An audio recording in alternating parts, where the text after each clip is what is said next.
Jai Hind students, welcome to your biology class 12, in which we were doing the chapter 5, that is genetic inheritance and variation. In that chapter we were doing the last topic, that is pedigree analysis. We all know that pedigree analysis, I have already made a video on detailed definition of pedigree analysis and all the symbols used in pedigree analysis. Then we all know the definitions of pedigree analysis, that a pedigree is a diagram of one trait throughout a family. जब हम लोगों को किसी एक family में एक trait का inheritance दिखाना रहता है तो हम लोग पेडिग्री डायग्राम बनाते हैं, and this pedigree is used to know or to discover about the genetic disorders and any changes related to genetics which is taking place in a particular generation with the help of this diagram. It is a type of family tree because we make generation by generations the diagram. एक generation को बनाते हैं, फिर उनके बच्चे, फिर दूसरे generation को बनाकर फिर उनके बच्चे, फिर उनके बच्चे, ऐसे करके हम लोग जनरेशन्स इसमें दिखाते हैं. And generation by generation trait कैसे फॉलो कर रहा है इसको पढ़ते हैं. अब हमने एक वीडियो में ऑलरेडी बता चुकी हूँ कि कितने तरह के तुम्हारे ट्रेट्स होते हैं. ऑटोजोमल ट्रेट्स होते हैं जो कि ऑटोजोम्स पे होते हैं. सेक्स क्रोमोजोम ट्रेट्स होते हैं जो कि सेक्स क्रोमोजोम पे होते हैं. जो ट्रेट सेक्स क्रोमोजोम्स पे होते हैं उनको सेक्स लिंक्ड ट्रेट कहते हैं. इस वीडियो में मैं उन्हें नहीं पढ़ा रही. इसके पहले मैं ऑटोजोम्स ट्रेट बता चुकी हूँ, और ऑटोजोमल ट्रेट भी दो तरीके के होते हैं, that is dominant and recessive. Dominant का भी मैं वीडियो बना चुकी हूँ, उसको भी आप लोग पढ़िए. डोमिनेंट ऑटोजोमल डोमिनेंट ट्रेट्स के क्या कैरेक्टर होते हैं, और अगर कोई व्यक्ति ऑटोजोमल डोमिनेंट ट्रेट्स को शो कर रहा है, एक्सप्रेस कर रहा है, तो उसका एलिलिक कम्बिनेशन क्या होगा. आज हम इस वीडियो में डील करेंगे ऑटोजोमल रिसेसिव ट्रेट्स को. Okay, I have already told you that these traits, autosomal traits, follow totally the Mendelian inheritance. ये मेंडेलियन इनहेरिटेंस को फॉलो करते हैं.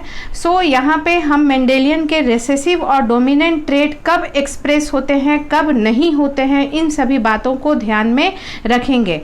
यहाँ पे अगर हम ट्रेट पढ़ रहे हैं तो trait means, if you are reading it in concern of disorders, means when this disorders will appear and when it will not appear.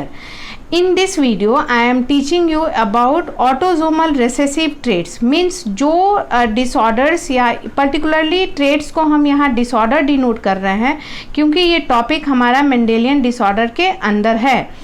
तो ऑटोजोमल रिसेसिव ट्रेट्स का मतलब हुआ कि वो, और सबसे पहली बात तो ये ट्रेट कहाँ है, ऑटोजोम्स पे हैं. सेक्स क्रोमोजोम्स एक्स वाई पर या एक्स एक्स पर नहीं है. मैं हर वीडियो में आपको होमोसेपियंस का स्ट्रक्चर बताती गई हूँ कि if we have 46 number of chromosome, if we have 46 number of chromosome, then in this 46, 44 chromosomes are autosomes, and if the individual is girl, then the XX chromosome is the sex chromosome. We are not talking about this chromosomal traits here. And if it is male, then XY is your sex chromosome of male. Here also we are not talking about this character XY. Okay, हम यहाँ पे सारे traits की बात कर रहे हैं जो ट्रेट आपके ऑटोजोम्स पे सिचुएटेड हैं. इससे पहले वाले वीडियो में मैं डोमिनेंट की बात कर चुकी हूँ. इसका मतलब डोमिनेंट ट्रेट का मतलब ये था कि होमोलोगस क्रोमोजोम, अगर जो एक क्रोमोजोम आपका मदर से आया, इस 44 प्लस XX में भी आपको पता होना चाहिए कि 22 प्लस X हमारा एक पेरेंट से आया है, दैट इज़ फादर, और 22 प्लस X एक पेरेंट से आया है, that is mother. If the individual is girl then, okay. If the individual is boy then 22 plus X आया है आपकी मदर से, और 22 प्लस Y आया है आपके 22 प्लस वाई आया है आपके फादर से, because only male has Y chromosome, और 22 प्लस एक्स आया है आपके मदर से। ये जो ऑटोजोम्स की हम बात कर रहे हैं वो जीन सिचुएटेड हैं आपके 22 पेयर्स पे, means these are known as homologous pair carrying the same characters. Now come to the autosomals recessive traits. It means आप याद कीजिए मेंडेलियन इनहेरिटेंस को कि रेसेसिव ट्रेट्स कब एक्सप्रेस होते हैं किसी भी ऑर्गेनिज्म में, जब उनके होमोलोगस क्रोमोजोम पर जो जीन हो वो रेसेसिव के फॉर्म में होमोजाइगस हो, तभी तो रेसेसिव ट्रेट होता था। क्योंकि स्मॉल टी और स्मॉल टी ड्वार्फनेस कब एक्सप्रेस हो पाता था, जब दोनों पेरेंट से स्मॉल टी आया और मेल से भी स्मॉल टी आया और फीमेल से भी स्मॉल टी आया और दोनों होमोलोगस क्रोमोजोम पे होमोजाइगस जीन रहे रेसेसिव के केस में, तभी रेसेसिव कैरेक्टर एक्सप्रेस होता है।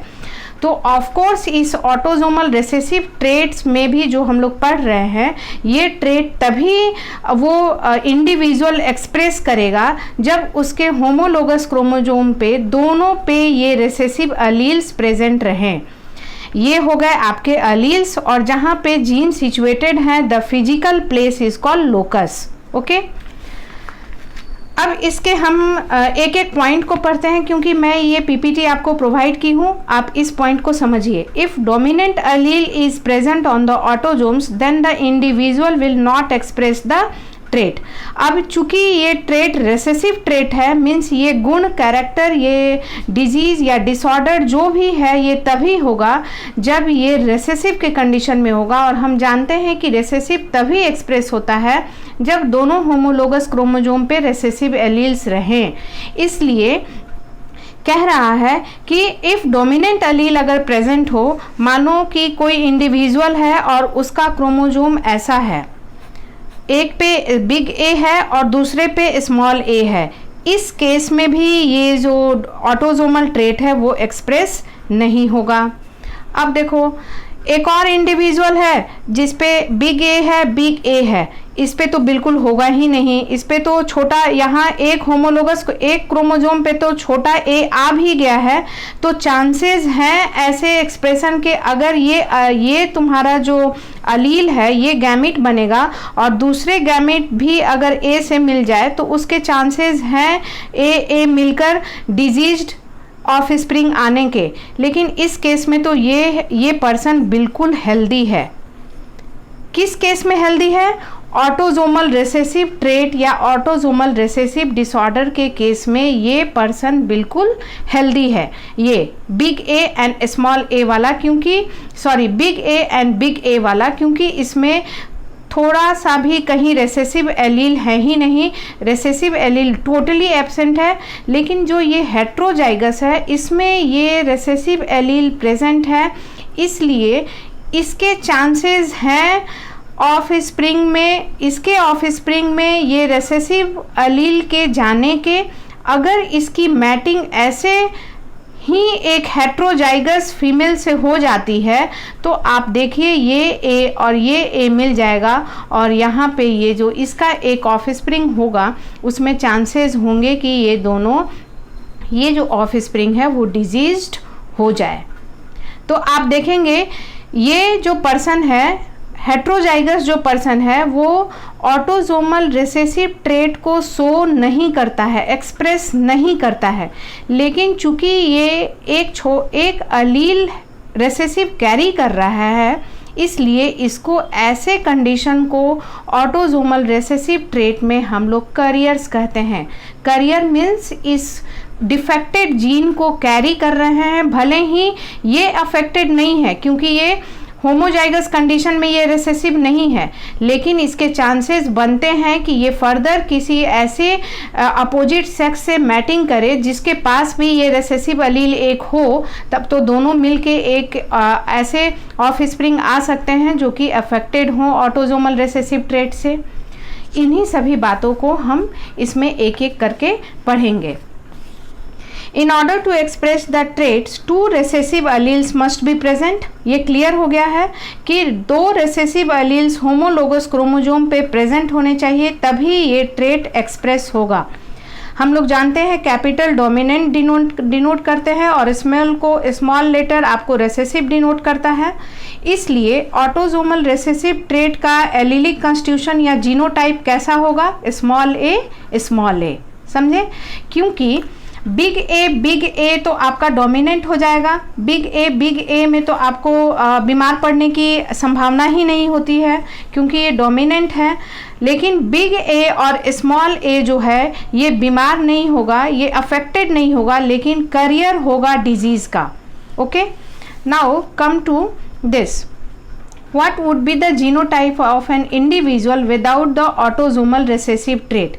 अगर किसी इंडिविजुअल को ऑटोजोमल रेसेसिव ट्रेट नहीं है, इट मीन्स उसका जीनोटाइप कैसा होगा? या तो डोमिनेंट होगा दोनों जगह, या एक डोमिनेंट एक रेसेसिव। यहाँ पे ध्यान देंगे, ऑटोजोमल रेसेसिव के केस में ये जो होता है वो डिजीज नहीं है, लेकिन अंदर ही अंदर डिजीज्ड अलील को कैरी कर रहा है। ओके, क्योंकि एक स्मॉल ए रेसेसिव जीन को कैरी कर रहा है, so here it is called as carrier. Autosomal recessive के केस में हेट्रोजाइगस कंडीशन को करियर कहते हैं। याद रखिए, ऑटोजोमल डोमिनेंट के केस में ये दोनों अफेक्टेड थे क्योंकि दोनों अफेक्टेड कैरेक्टर्स को दिखा रहे थे, लेकिन रेसेसिव के केस में और ये अनअफेक्टेड था। ऑटोजोमल डोमिनेंट में ये अनअफेक्टेड था क्योंकि ये रेसेसिव था। अब कोई बीमारी अगर ऑटोजोमल रेसेसिव है तब क्या होगा? ये अफेक्टेड हो जाएगा और ये दोनों अनअफेक्टेड होंगे, लेकिन यहाँ पे ये जो हेट्रोजाइगस है वो आपका करियर हो जाएगा क्योंकि इसमें एक अलील स्मॉल है और ये डिफेक्टिव अलील है ऑटोजोमल रेसेसिव ट्रेट के लिए। ओके, नाउ अब देखते हैं, मैंने बता रखा है heterozygotes are carrier with a normal phenotype. Phenotype तो नॉर्मल होगा इन ऐसे लोगों का जो कि आपके हेट्रोजाइगस हैं, बिग ए और स्मॉल ए वाले, लेकिन विथ नॉर्मल फिनोटाइप होगा, लेकिन वो करियर होंगे क्योंकि उनमें एक अलील जो स्मॉल ए है वो डिफेक्टिव है और वो दूसरे इंडिविजुअल के स्मॉल ए के साथ मिलकर आपका डिफेक्टिव ऑफस्प्रिंग कर सकता है। दूसरी बात, most affected childrens have normal parents. Very good, यही मैं बात कह रही थी कि अगर कोई पेरेंट जो है अफेक्टेड नहीं है, लेकिन हम अगर उनके ऑफ स्प्रिंग को स्टडी कर रहे हैं तो देखते हैं कि उनके बच्चे जो हैं वो अफेक्टेड हो रहे हैं। इट मीन्स कि ये अनअफेक्टेड पेरेंट्स के अफेक्टेड बच्चे कहाँ से आए? Means their parents were carrier of defective genes. ये तो खुद अफेक्टेड नहीं थे, लेकिन इनका जीन जो था, जो कि एक स्मॉल ए और स्मॉल ए, जब ये गैमिट में स्मॉल ए जाएगा और एक गैमिट में ये स्मॉल ए जाएगा और दोनों मिलेंगे तो ये चाइल्ड का आपका अलीलिक कंस्टिट्यूशन हो जाएगा स्मॉल ए, और यहाँ पे ये चाइल्ड आपका डिफेक्टिव हो जाएगा, डिजीज से अफेक्टेड हो जाएगा। Now come to this point, 2 affected parents will produce an affected child. अब देखो, कोई 2 पेरेंट है, ये मेल और फीमेल मानिए पेरेंट्स हैं तो अपोजिट सेक्स होंगे, सेक्सुअल रिप्रोडक्शन है, तो ये दोनों ऑटोजोमल रेसेसिव ट्रेट में तो दोनों पेरेंट अफेक्टेड हैं। अब मानो जो भी इनका दोनों गैमिट होगा, दोनों में स्मॉल ए जाएगा, इसका भी जो गैमिट होगा इसमें भी कोई चांसेस नहीं है, सब में स्मॉल जाएंगे और फिर ये आपस में मिलके सारे जो जेनेटिक कंस्टिट्यूशन ऑफ स्प्रिंग होंगे उनका क्या होगा? स्मॉल ए और सारे बच्चे जो हैं अफेक्टेड होंगे। इसलिए ऑटोजोमल रेसेसिव ट्रेट के कंडीशन में अफेक्टेड इंडिविजुअल अगर है तो उसके बच्चे हमेशा अफेक्टेड ही होंगे। ओके, क्योंकि इनके पूरे अलील्स में स्मॉल रेसेसिव ही है और मिलेंगे तो भी रेसेसिव कैरेक्टर ही आएगा और यहाँ रेसेसिव डिजीज जो है वो रेसेसिव है और वो होमोजाइगस के कंडीशन में एक्सप्रेस करेगा। 2 unaffected parents will not produce affected children unless both are carriers. अब आप ध्यान देंगे ऑटोसोमल रिसेसिव के केस में कुछ पॉइंट आप याद रखिए। पहले पेज में ही दिया हुआ है कि करियर कैसे होंगे, करियर का जीनोटाइप कैसा है, बिग ए स्मॉल ए, मीन्स ऐसे पेरेंट्स दिखने में हेल्दी लगेंगे लेकिन डिजीज्ड अलील को कैरी कर रहे हैं।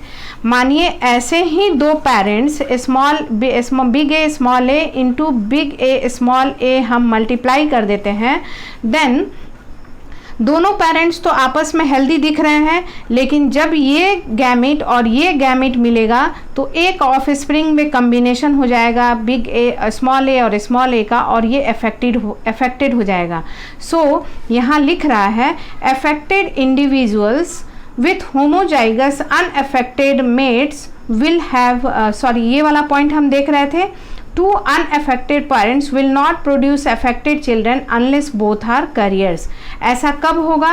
जब हम देख रहे हैं दोनों पेरेंट्स करियर हों तभी ऐसा होगा कि अनअफेक्टेड पेरेंट जो है वो अफेक्टेड चाइल्ड प्रोड्यूस कर रहे हैं। अगर कोई भी करियर नहीं है मीन्स हेल्दी है तो कभी भी वो डिजीज्ड चाइल्ड रिप्रोड्यूस या प्रोड्यूस नहीं करेगा। Now come to this affected individuals means which type of genotype, small a। आप तोड़ कर पढ़िए इस टॉपिक को। with homozygous unaffected mates will have unaffected children। ये जो अफेक्टेड इंडिविजुअल है वो किससे मेट कर रहा है, मैटिंग किससे हो रही है, इसकी रिप्रोडक्शन किससे हो रही है, एक ऐसे इंडिविजुअल से जो कि होमोजाइगस अनअफेक्टेड है। तो होमोजाइगस अनअफेक्टेड है, इट मीन्स कि इस अफेक्टेड की मैरिज किससे हो रही है, होमोजाइगस अनअफेक्टेड से। और ऑटोसोमल रिसेसिव ट्रेट में होमोजाइगस अनअफेक्टेड कौन है, बिग ए है। इस केसेस में क्या होंगे, कोई भी बच्चा जो होगा वो अफेक्टेड तो नहीं होगा लेकिन सारे बच्चे इस डिजीज़ के करियर होंगे, सारे बच्चे इस डिजीज़ के करियर होंगे, big A small A. So here it is written that affected individual with homozygous unaffected will have unaffected children but they will be carriers। Now come to the this point, close relatives who reproduce are more likely to have affected children। This is just general point, it is not used in analysis, pedigree analysis। Both males and females are affected with equal frequency। मैंने हमेशा autosomes में बताया है कि autosomes में mail और female को नहीं दिखते हैं, male and female equally affected होते हैं। जब भी आप पेडिग्री डायग्राम में देखें कि मेल और फीमेल दोनों अफेक्टेड है तो आप झट से ये दिमाग लगा दीजिए कि ये ऑटोजोमल डिजीज़ है, क्योंकि लड़की और लड़का दोनों को हो रहा है, क्योंकि ऑटोजोम्स दोनों में एक जैसे ही होते हैं। सेक्स क्रोमोजोम दोनों में एक जैसा नहीं होता है, लड़की में XX होगा और लड़के में XY होगा। Pedigree so both and male and female careers. Of course कोई मेल एंड फीमेल का डिफ्रेंसिएशन है ही नहीं, तो बीमार भी पड़ सकते हैं दोनों मेल एंड फीमेल, हेल्दी भी हो सकते हैं दोनों मेल एंड फीमेल, और करियर्स हो सकते हैं दोनों मेल एंड फीमेल। इसमें मेल एंड फीमेल के डिफ्रेंसिएशन की कोई बात है ही नहीं। एक एक पॉइंट को आप तोड़ कर और उनका एलिलिक कॉन्स्टिट्यूशन बना के क्रॉस करा के चेक करिए, आपको समझ में आएगा। Now there are some examples of autosomal recessive diseases जो कि आपको पढ़ना है। मैं उसी को नेक्स्ट वीडियो में आराम से डिस्कस करूँगी। कॉन्जेनाइटल डिफनेस, जो बच्चों में वंशानुगत डिफनेस आता है। डायबिटीज़ मेलिटस होता है, वो भी जेनेटिक प्रॉब्लम से आता है, उसमें भी डॉक्टर पूछता है कि आपके जनरेशन में किसको है। सिकल सेल अनीमिया, जिसमें पॉइंट म्यूटेशन होता है और जो आरबीसी का शेप है वो सिकल शेप्ड हो जाता है, ये एनसीईआरटी में है, ये आपको डिजीज़ पढ़ना है। एल्बिनिज्म मीन्स इसमें मिलानिन की कमी हो जाती है, मिलानिन डिप्रेस हो जाता है और स्किन जो है वो वाइट कलर्ड हो जाता है, इसको नहीं पढ़ना है एनसीईआरटी में। फिनाइल कीटोन्यूरिया, इसमें आपके एक प्रोटीन और अमाइनो एसिड की सिंथेसिस, एक प्रोटीन की सिंथेसिस एंजाइम कहेंगे, उसकी सिंथेसिस नहीं हो पाती है और आपको ये डिजीज़ होता है। इस डिजीज़ को आपको पढ़ना है, मैं इसको अलग से पढ़ाऊँगी नेक्स्ट वीडियो में। गैलेक्टोसेमिया ये भी एक डिजीज़ है जो कि आपको पढ़ना नहीं है, डेफिनेशन आप याद कर लीजिए। आई डैमेज हो जाता है, इनलार्ज लीवर है। सिस्टिक फाइब्रोसिस, इसमें आपके म्यूकस और स्वेट ग्लैंड्स में प्रॉब्लम होते हैं, ये भी आपको नहीं पढ़ना है। टैक्स सेक्स डिजीज, नर्वस सिस्टम डिस्ट्रक्शन होता है due to lead of enzyme and this all these lines I have provided you already. So in autosomal recessive disease we have to read only sickle cell anemia and phenylketonuria. These two disease we have to study in explain describing their various pedigree chart and various cases of this disease. Okay, so now what are the how we will draw the autosomal recessive pedigree. अगर हमें autosomal recessive pedigree draw करनी है तो कैसे draw करेंगे? एक question को ले लेते हैं. Draw a pedigree showing a cross between heterozygous parents that have 2 boys and 2 girls, so all possibilities. Genotypes of affected and unaffected. Autosomal recessive के केस में ये अनअफेक्टेड है, मैं पहले ही बता चुकी हूँ, दोनों डोमिनेंट है. ये अनअफेक्टेड है लेकिन करियर है, और ये अनअफेक्टेड है. Draw up showing heterozygous parents. Heterozygous parents, इसमें आप देखिए तीनों में से कौन है हेट्रोजाइगस पेरेंट्स? ऑफ कोर्स ये है, इसके दोनों अलील्स अलग अलग हैं. हेट्रोजाइगस पेरेंट्स मतलब मेल एंड फीमेल दोनों हेट्रोजाइगस रहेगा. ये कॉम्बिनेशन आप देखिए, एक बार आएगा बिग ए के साथ मिलेगा और ये ऐसा बच्चा बिल्कुल हेल्दी होगा, करियर भी ये नहीं होगा, बिल्कुल हेल्दी. एक बार ये बिग ए इसके स्मॉल ए के साथ आएगा और ऐसा बनेगा, ये हेल्दी होगा लेकिन करियर इसको कहेंगे, ये कैरी कर रहा है रेसेसिव जीन को. अब ये स्मॉल ए इस बिग ए के साथ मिल सकता है और ऐसा बनेगा, ये भी करियर होगा. और यहाँ पे ये स्मॉल ए के साथ मिलके आपका ये अफेक्टेड चाइल्ड होगा, ये डिजीज्ड चाइल्ड होगा, totally affected, red coloured. So draw pedigree showing heterozygous parents. तो आप दिमाग लगाइएगा कि हेट्रोजाइगस पेरेंट्स कैसे होते हैं, और यहाँ पे लिख दिया रहेगा कि ऑटोजोमल रेसेसिव पेडिग्री चार्ट बनाना है जिसमें हेट्रोजाइगस पेरेंट्स हैं. आप समझ जाएंगे कि हेट्रोजाइगस पेरेंट्स ऐसे होते हैं क्योंकि ये और ये होमोजाइगस है, और अफेक्टेड तो लिख नहीं रहा है क्वेश्चन में, तो ये तो होगा नहीं. हेट्रोजाइगस लिख रहा है, होमोजाइगस लिख नहीं रहा है, सो चांसेस एक ही बनते हैं इसके. और इस केस में पेडिग्री चार्ट में आपके 1 अफेक्टेड होगा, 2 करियर होगा एंड 1 अनअफेक्टेड होगा. ओके, इस तरह से हमें एक एक पॉइंट को रेसेसिव ये पेडिग्री चार्ट में हमें एक एक पॉइंट को देखना होगा कि ऑटोजोमल रेसेसिव ट्रेट्स क्या हैं, ऑटोजोमल डोमिनेंट ट्रेट्स क्या है, इसके कैरेक्टर्स क्या हैं, और उस बेसिस पे कैरेक्टर्स को हमको थोड़ी देर के लिए रटना होगा और सेवरल प्रैक्टिस करना होगा, तभी आप एक फ्लो चार्ट देखकर बता सकते हैं कि ये कैसा कैरेक्टर है. Okay, in the next we will discuss all the disease related this autosomal recessive traits. Okay, thank you.